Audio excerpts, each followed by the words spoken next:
historically, this presentation has sort of evolved over some time. This particular one I gave with Bob Letterman at the latest Emerson Exchange.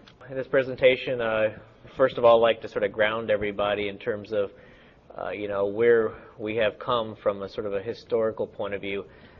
There's been a lot of work in standards, both in the field bus and the device integration standards, and it has resulted in various different specifications. So it's interesting to kind of take a trip down memory lane and see how we got to where we are with FDI to I think help emphasize how FDI is really got some good momentum moving forward as being sort of the true device integration technology that'll take us into the next evolution.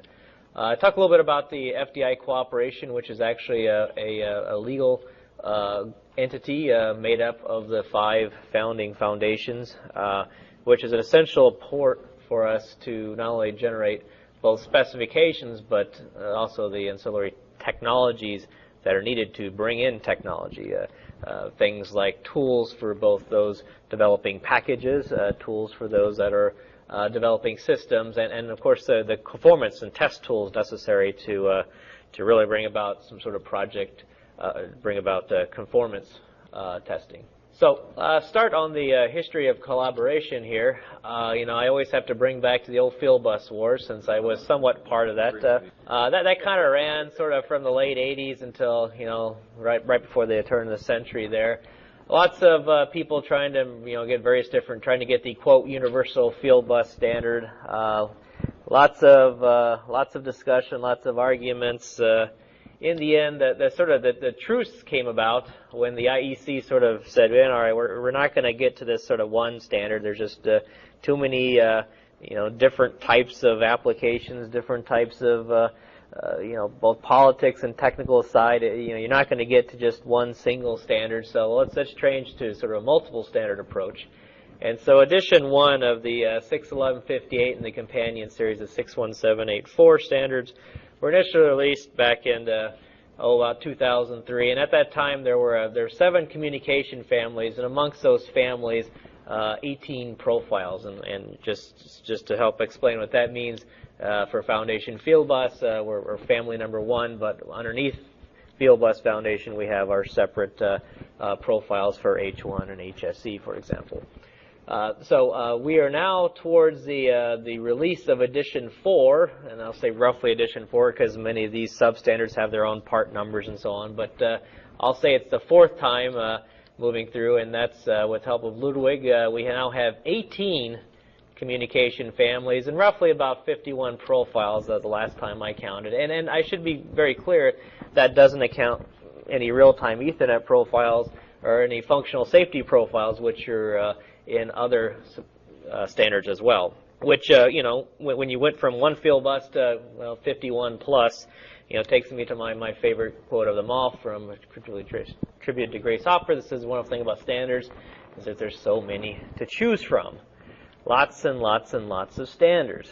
Okay, so we got past this field bus war, but then, as someone who sits in the standards groups and stuff, we start seeing another sort of struggle here, and this is related to device integration technology. And in sort of one side of the fence, we had this EDDL, electronic device description language, being adopted by various different standards organizations and companies. And on the other side, again, another sort of standards organization, this one related to the field device tool, or FDT.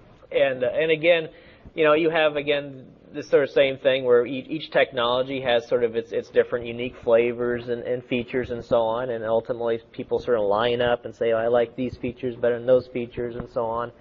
And as a result, we start getting some more struggle together. So let me first of all just kind of describe a little bit of both of those. We'll start with the EDDL first, and the first thing, of course, we have to be very careful about is what the E stands for, and so that actually stands for Electronic Device Description Language.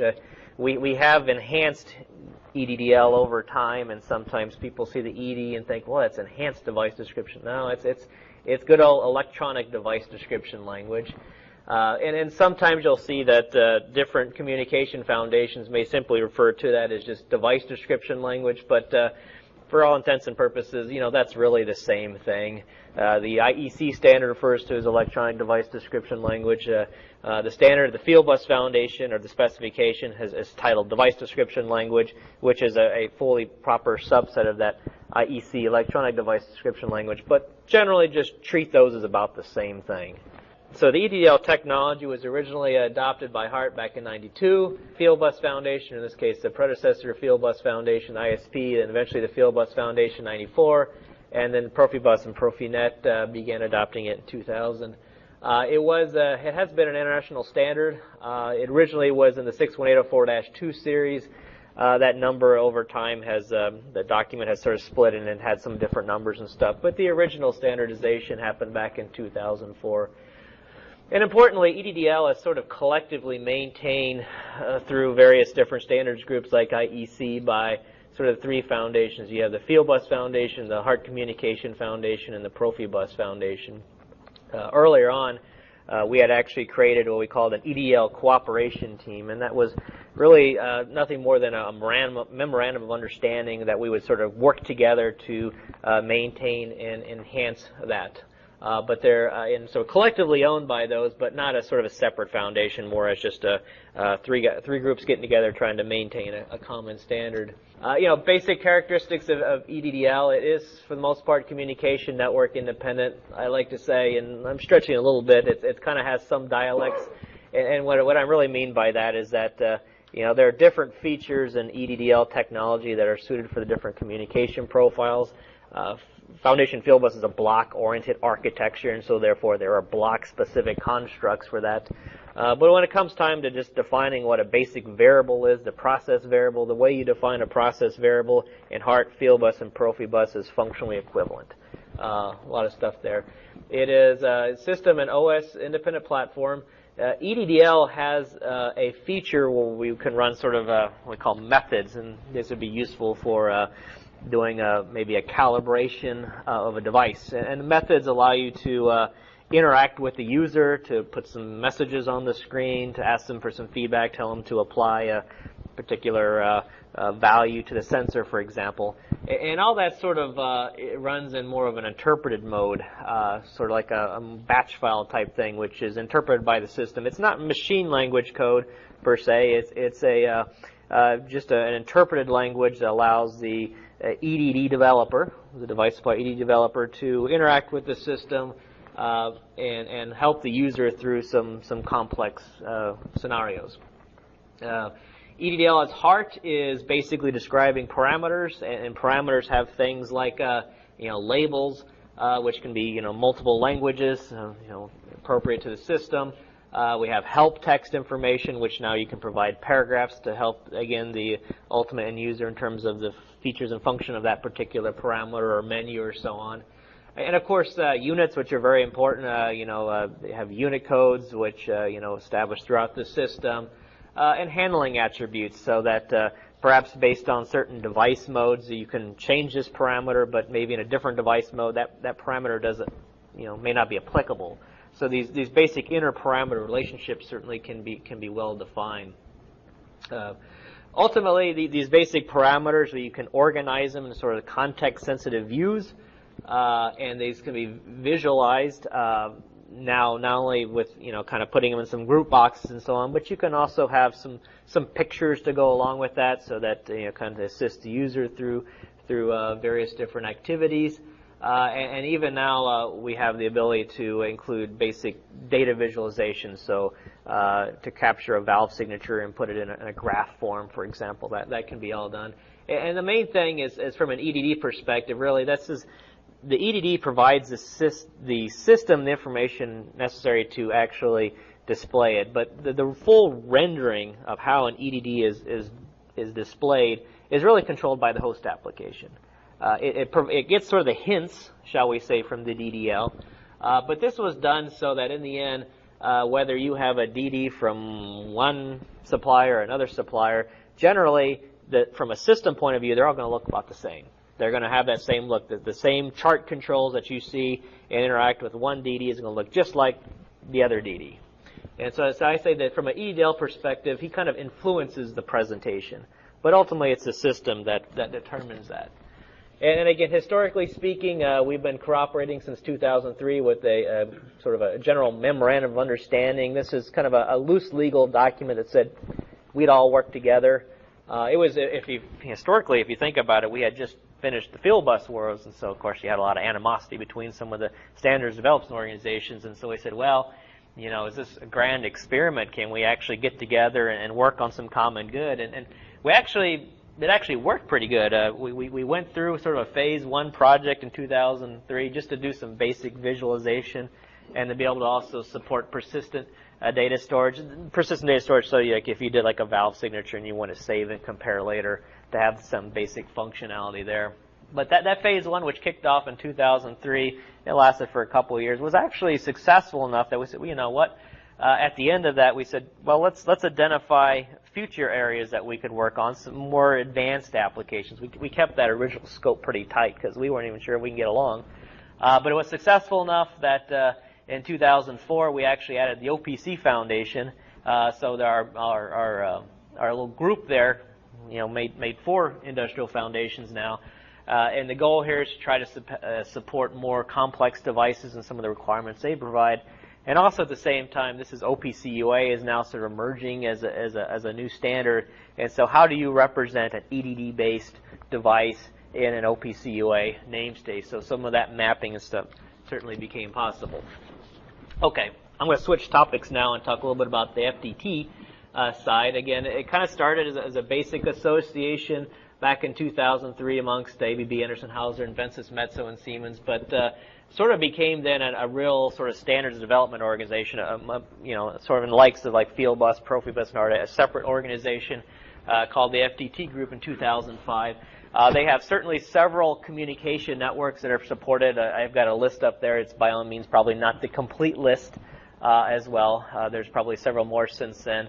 But it has been standardized under 62453 since 2009, and it's really maintained through the IEC again by the FDT group there. Some characteristics of FDT: it is certainly a communication network independent because of course it can run with a variety of different field buses out there. It is various platform independent. However, in the end, the plugins have to run under a specific technology environment. So for FDT1, this is a COM-based Windows-based technology. And again, for FDT2, it's a .NET technology. The DTMs themselves are sort of like basically device applications, and they are coded up applications that really give the DTM full control of the presentation, and it really gives you some fairly advanced business logic capabilities. I mean, when you can go beyond just an interpretive language into doing machine level code, there's a lot of sophisticated functions that you can do within DTM environments. And we say that these DTMs themselves, they operate what we call an FDT frame application. That's how they kind of plug in and operate so that you can use different DTMs, different device applications under a common system. So again, you know, key benefits to FDT, obviously strong visualization, strong business logic capabilities. On the consequence, obviously, it is going to be tied specifically to ultimately run in a Windows-based environment with the COM or the .NET. So, do we have another device integration war brewing? Well, you know, then it comes, well, are these technologies competing? Or are they complementary? Well, you know, yeah, but that kind of misses the point because in the end, everybody's all frustrated. The end users, from their point of view, they want to buy a system, and sometimes the system choice will sort of direct them into choosing whether it's going to be an FDT-based solution or a EDDL-based solution. The device guys are frustrated because they got to spend money, and the money system suppliers, they want to provide you know, a consistent presentation to end user. Ultimately, they are the interface that when something doesn't work, that's the first line that, you know, when user complains. So, you know, they're worried about integrating all this stuff. You know, there's only so much money to go around, and when you're sort of splitting it on 2 different technologies, you're really kind of missing the best of both worlds. And so what happened was there's a paper came out by Professor Klaus Bender, and it really sort of said, well, you know, how can we sort of take these 2 different approaches and sort of combine them? And the particular white paper is called Future Device Integration, or FDI. And this paper then became sort of the embodiment of FDI, field device integration. We quickly changed the future to field because we knew we couldn't release a product later on called future device integration because then the future is the present. That wouldn't make a lot of sense. So we branded to field device integration. And so 2007, at the I guess it's now just the Hanover Fair, the 5 industrial foundations got together, again, under that sort of loose memorandum of understanding to basically extend the scope of what the EDDL Cooperation Team was doing to now look at creating sort of this new device integration technology called FDI. So again, we're all friends there. And again, why are we doing this? Again, it's lots of different requirements coming from both end users and device suppliers. Trying to sort of look at the different technologies, look at an approach that tries to address the requirements from the system suppliers who wants to sort of maintain the integrity of their systems, who maybe don't necessarily want the server-side executable code, but at the same time provide ways for device suppliers to integrate complex device application scenarios from the system side. So you really are trying to bridge both of these things. And so what we started with on the FDI side is that before you go solve a technical problem, you better understand the problem. So we spent a lot of time working with a lot of end user groups like Namor and WIB and so on to sort of develop sort of a life cycle driven architecture. So spent a lot of times in use case and requirements functions to really get down at what are the basic needs, not only from an end user perspective, but off the system supplier and the package supplier perspectives as well. And so that was moving along, and in 2010, as we were moving along, a key event happened here. One of them was the recognition that for the FDI to be a successful technology, we need more than just specs.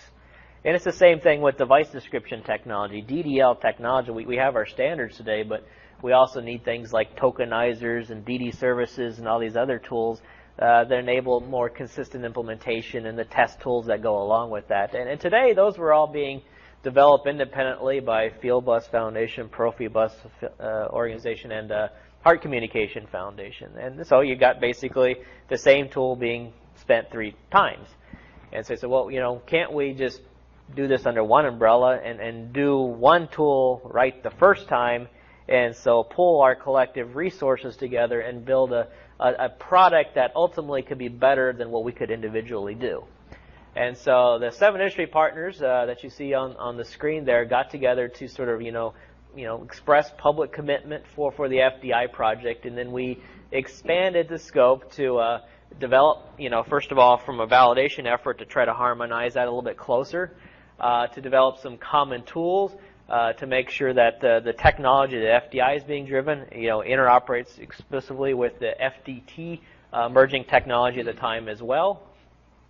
We also wanted to look at the EDDL technology that up till now we've sort of been enhancing on, but originally we've also recognized that there's some opportunities for some harmonization, because each DDL technology is on independent life cycles amongst these different foundations. So we said, well, can't we kind of get those to kind of line up a little bit and try to bring the stuff that's not really protocol independent sort of available to all different technologies, because in the end, EDDL is going to be key driver for the FDI specification.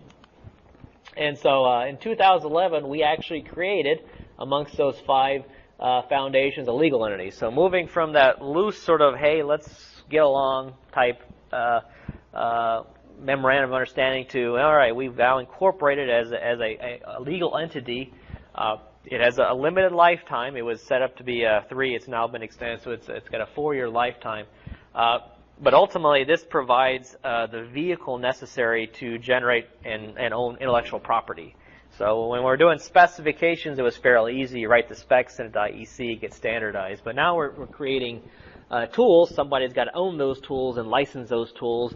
There's a lot of different discussions on how this could be happened, but ultimately the FDI Cooperation was born. And it allows us also, from a marketing and promotional impact, allows us to put together a common website, driving a common set of marketing materials to bring this FDI technology, successfully forward.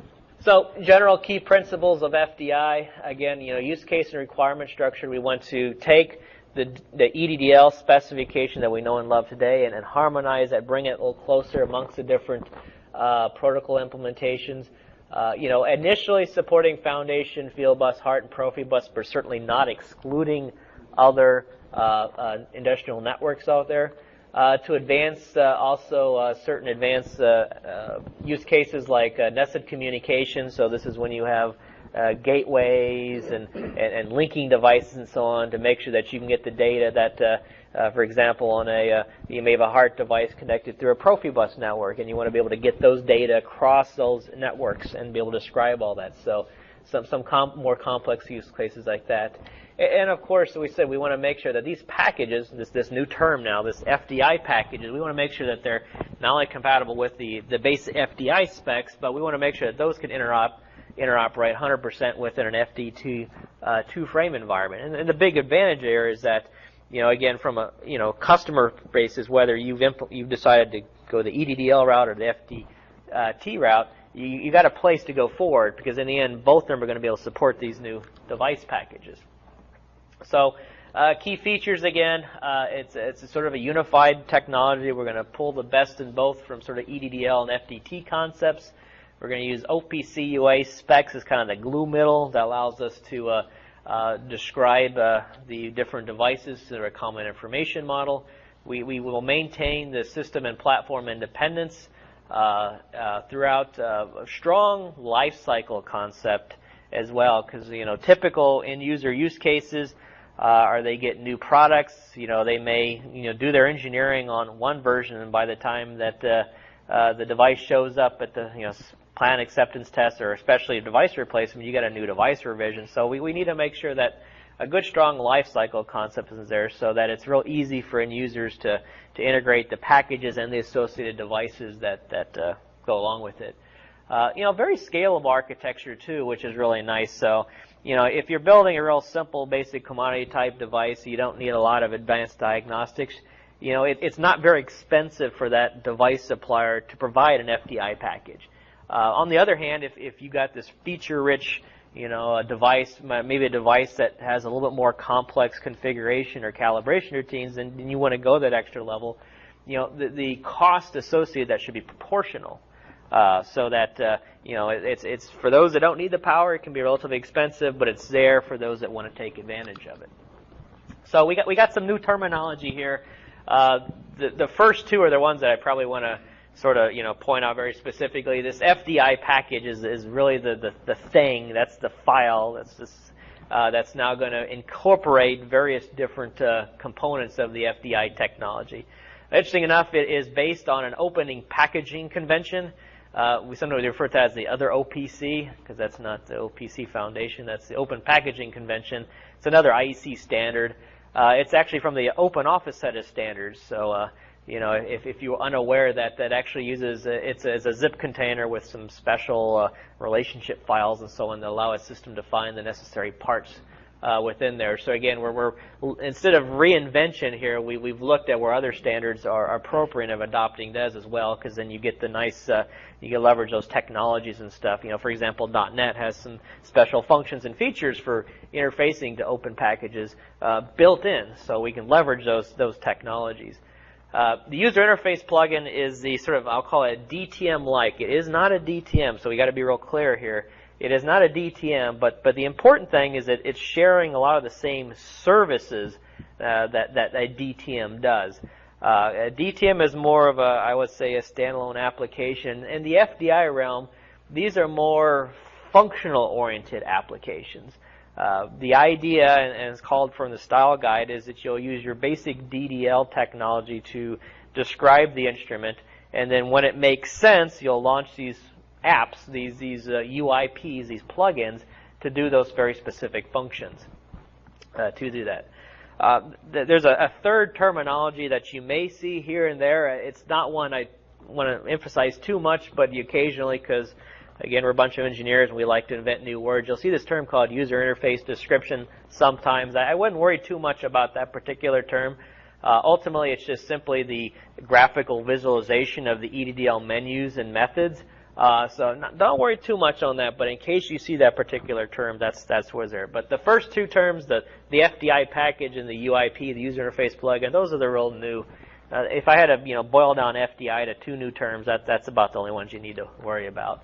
So in this package here, what we do in a single file, we try to bundle everything you absolutely need to do your device integration. So at the heart of this package, there's a basic EDD, and that EDD will provide you with the basic definition of your device, like the parameter definitions, and what that, like the help text, label, and Unix, units and codes and such.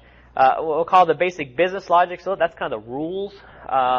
And so some of that might be some basic procedures for doing some calibrations and so on. It also might be some relationships to make sure that your configuration stays consistent, and also some basic user interface. So the basic user interface presentation, being able to organize your variables into context-oriented views. So you got your process variable root menus, your diagnostic root menus.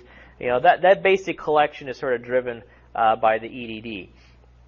Now, as I said before, when you get to a point where you need to do something a little bit more complex than what EDD menus or methods provide, that's when you drop in a plugin, a UIP, which would be invoked from that sort of basic user interface. And this would then bring up a specific function needed to, diagnose a device or calibrate a device or do some sort of complex activity that would really not make sense to do in the EDDL world. And again, today that is specified for the workstation platform. It's going to be based on .NET, falling in line with the FDT2, again, using a lot of the same interfaces. And that's the key part to making sure that these plugins here work in that FDT2 environment, to make sure we have that good interoperability. Beyond that, also, we have a collection of attachments which can incorporate in this package pictures, so that when you load the package, you can see a nice photo of that particular instrument. If there are sort of any protocol-specific files, GSD files and Profibus capability files and Foundation, they can all be incorporated in there. If you got a PDF of the product manual, any sort of certifications, that certainly can be incorporated in there. There's even a feature within the package that allows me as a standards body or a standards development organization, we have a product registration, we can say, hey, you know what, this is a registered Foundation Fieldbus package. I can encode that in that file so that when the system brings that up, it can say, hey, this is a registered package.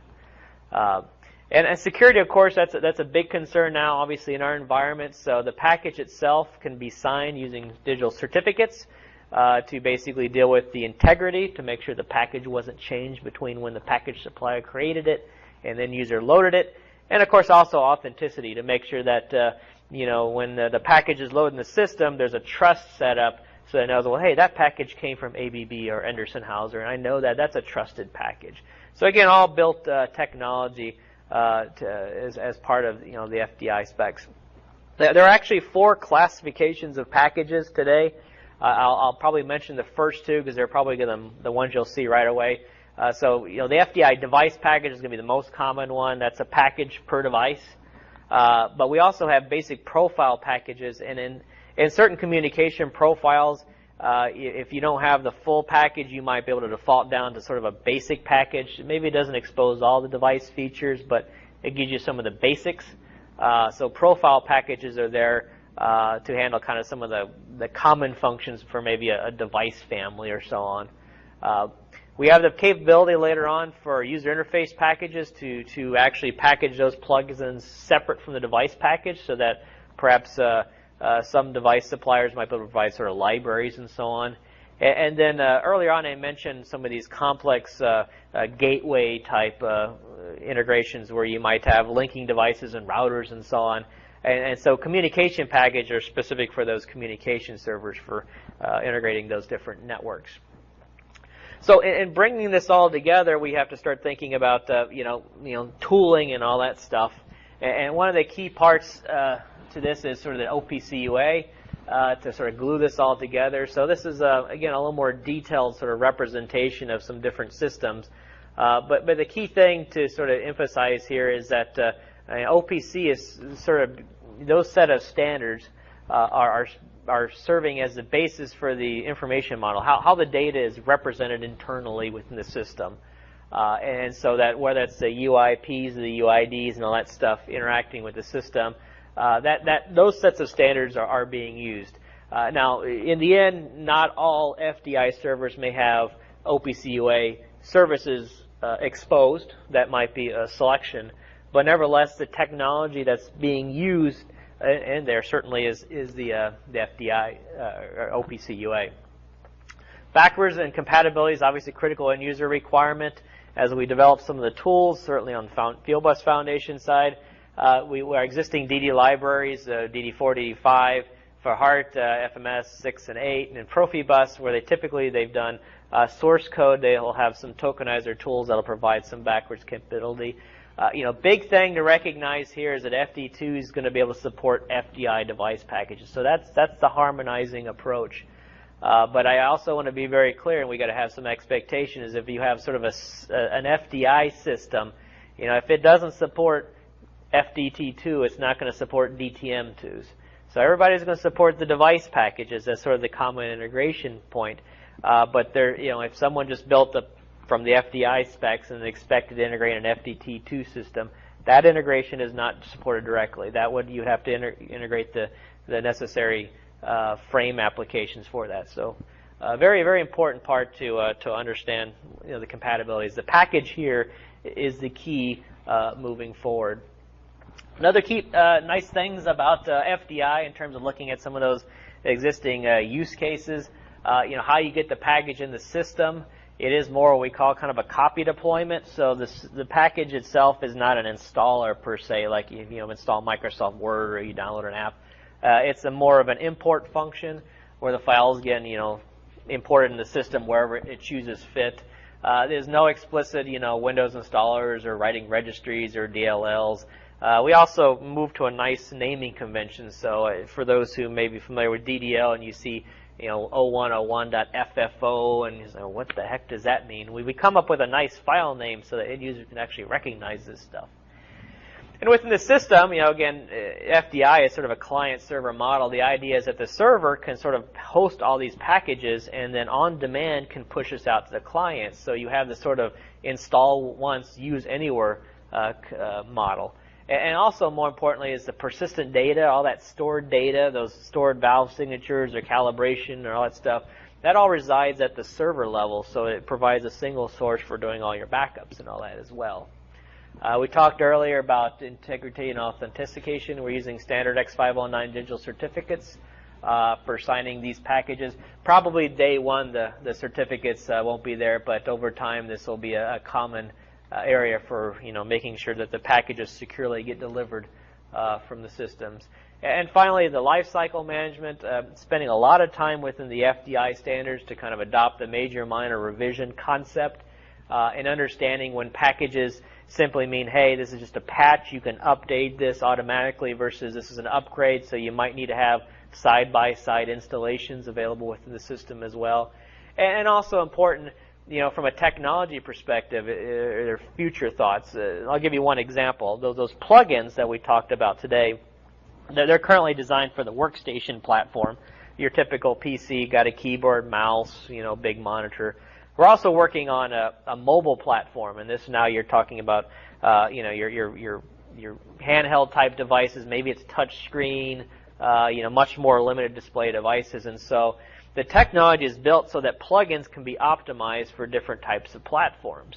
And so in the end, when that FDI package gets put in your system, then the system says, well, hey, I'm a mobile client. Well, it's just going to grab the mobile variant of that particular plugin versus a system that might grab the full plugin. So that's all built in nicely so that even as FDI technology evolves and maybe when we have to adopt newer technologies, it can all be incorporated in that package, and those previous versions can all be there, and the systems can pick what they need. In terms of any technology to be successful, you need a solid testing and registration program. So from a conformity assessment, one of the key areas working out right now is some common tools. And so in this particular diagram, we show from a package supplier, the FDI Cooperation has been developing a common editing environment, or integrated development environment. It's based on the open source Eclipse environment, but it's got some special plugins to make it sort of FDI aware. And a key part of this also is the basic test engine, so that in the end, when these packages get developed and pushed through that, you've got a test engine that can also verify the package. But another key part also is this concept of a reference host. And this is to make sure that when a device developer develops this package, he can test that and have a good assurance in terms of how that's actually going to operate on the final system. So a lot of investment towards a common reference host as a part of this common development tools to provide the tools necessary for the device guys, the package providers, on creating good conformance-tested packages. Now on the system side, again, if we're starting from scratch, everybody had to build all the infrastructure. It would take long time in UNC FDI for several years. So in the end, we say, well, let's build some of the core elements, standardize that software so it makes it much easier for system suppliers to bring FDI to market. So common tools. Another big, purpose of common tools is to make sure you have common consistency as well. Because if that common set of software is being used by different system suppliers, you got a much higher degree of interoperability amongst your packages and your devices. Conformity assessment from an FDI perspective. Ultimately, on the device package side, device packages are made up to a specific communication network. So you have a foundation field bus device, it's got a foundation field bus specific package. You have a HART device, a HART package. Because ultimately, these are different devices. Maybe the sensors are the same, but the communication networks are certainly can be quite different, and perhaps some of the features are there. So from a package perspective, those will be registered at the independent foundations. So both Fieldbus, Profibus, and HART Communication Foundation have existing registration programs, or they'll be adapting FDI. And the same thing goes on the system side as well, adopting those into our existing programs. So registration, again, will right now today be, I mentioned earlier, the FDI Cooperation is a limited lifetime organization. It's there to basically bring FDI to the market. And then after that, the existing foundations are contractually obligated to maintain FDI future on. Nevertheless, there will not be a standalone FDI cooperation certificate. The registration policies for FDI will be blended in with the existing procedures of the associated communication protocols. So, how do we move forward? So it's been quite some time since this sort of EDDL cooperation, which brought us to FDI. Now, a lot of growth, a lot of maturity in that, bring us really into not a variety of different communication standards, but really one true device integration technology. And that's real important. We have been making good progress since 2011 on tools. The actual specifications are going to be released in a version 0.9. That's actually slated for release just in a couple days, first week in November. There will also be some first versions of the tools for device suppliers and system suppliers. It'll also be released on a limited distribution, but I expect those to be available for, in the case of Fieldbus Foundation, some of those members to beta test early next year. The specifications themselves will probably get 1.0 status probably a little bit later, as that sort of aligns up with the IEC life cycles as well. Generally, I say if you want to get involved, it's an open for anybody to participate, and then that can be participated through various different communication foundations. We have a good demo here set up later on this year, or actually just this week, excuse me. And this is just showing that the Namur General Assembly, this is hosted by Siemens this year, and so they'll be showing a wide range of packages and interoperating and integrating various different device types. Maybe not so sexy to the end users, but nevertheless, from a device supplier, we need real tools to help people develop those packages, and so this is just kind of a screenshot of that FDI IDE. Just to show on the left side, you have some of the different supporting files needed to create your EDD. In the middle, the source code. On the right side, you've got some helpful features to kind of traverse your device description. At the bottom, some commands for calling the various different tools necessary to tokenize and eventually create that particular package. And we got some basic first implementations of the reference host. It's still a little bit unpolished today, as it's kind of the first releases. But nevertheless, in this particular example, this was taking an existing DD, for the most part unmodified, ran that through the packager and so on, and brought that into a reference tool. And certainly, okay, this is an Emerson device, and yeah, if you kind of compare it against AMS, it looks a little bit different. You know, they got some work to get the charts, in this case, the gauges to line it. But nevertheless, real progress is made. This is beyond more than just a bunch of guys thinking about specifications. They're real tools now, and the maturity now is really adopting quite quickly. Just showing another example of integrating some of the device information that you see from the DD portion. You got some DD methods and so on. And the nice thing about we're sort of, you know, if you have to launch a plugin, so you have these methods here that might be traditional DD oriented, but you could also launch a plugin as well, that user interface plugin, and it's going to blend seamlessly with the existing EDDL information. So it doesn't look like a whole separate application. It's going to blend very closely with that existing implementation. So from an end user perspective, they might not even notice where they went from DD world to plugin world. It's all going to be nice and seamless. And a key part of that is having a style guide associated with those plugins, working closely with the FDT group and using a lot of their information, you know, putting together a good, strong style guide to make sure this integration works really well. From a standards point of view, we're making good progress. We're looking into 2014 for the released standardization of the FDI standards. And so, you know, kind of to summarize it all, from FDI, you know, we're not a collection of various different standards. This is a true single unified device integration standard. Opportunity for these various different standards development organizations to cooperate together to create a true FDI technology, to leverage all the benefits of EDDL and FDT into a common integration path moving forward. So then in the end, the device supplier can focus its efforts on creating the FDI package, and knowing that that's going to work in an FDT system or FDI system, the end user doesn't have to worry about those choices so much anymore. Interop built into the specs. We talked about a strong life cycle concept, so that while devices and packages go through updates and upgrades, that there's a common model in terms of how that's handled, so we don't run into, you know, the typical version soup, as I call it, when you're trying to mismatch various different devices and packages and stuff. That's all been highly considered as well.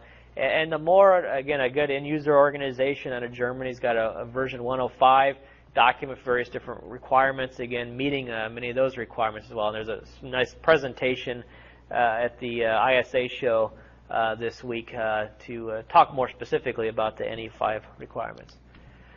More information, there's an FDI Cooperation website. There's some white papers out there. From Fieldbus Foundation side, a variety of different links, both websites and social media and so on. Various different trade magazines and so on are all available for you for fine information about FDI technology. So with that, thank you very much, and I'll now entertain questions. Excellent. So there's a demo done at Namur. Namur is doing a demo. There's the Siemens is going to do a demo because they're sort of hosting the event, and so they'll be showing that.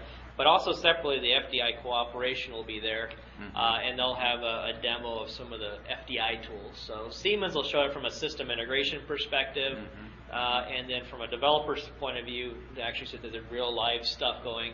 The FDI Cooperation will show, I think, an integration of Fieldbus, Profibus, and hard devices. And it's nice to be working on a project where you really start seeing that there's enough traction for this to be really successful. And right now, I see that. I mean, there's been some companies that have invested money, and not trivial money, to make this successful. A lot of engineering power, lots of people put a lot of energy in this particular project. And that's always a good metric to determine success when you have a lot of companies. And you look at some of those companies out there, some of them are kind of more EDD-centric and some more FDT-centric, but nevertheless, really good participation in all of them. So we're happy to see that. Okay, well, thank you so much. Absolutely.